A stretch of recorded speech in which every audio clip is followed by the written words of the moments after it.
This project is Zigbee based fire and smoke detection system. Here are other connections sir, Arduino and its daughter board along with power supply, 16:2 LCD display. Here MQ135 and fire sensor connected to Arduino digital pins. Zigbee connected to Arduino UART ports. Siren controlled by relay which is connected to Arduino digital pin. Now power on this.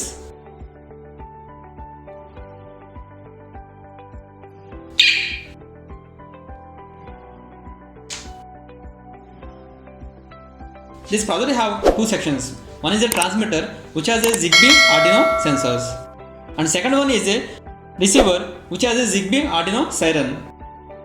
We can monitor sensors data in the receiver side. Here, smoke and fire sensor status displayed on LCD at both sides.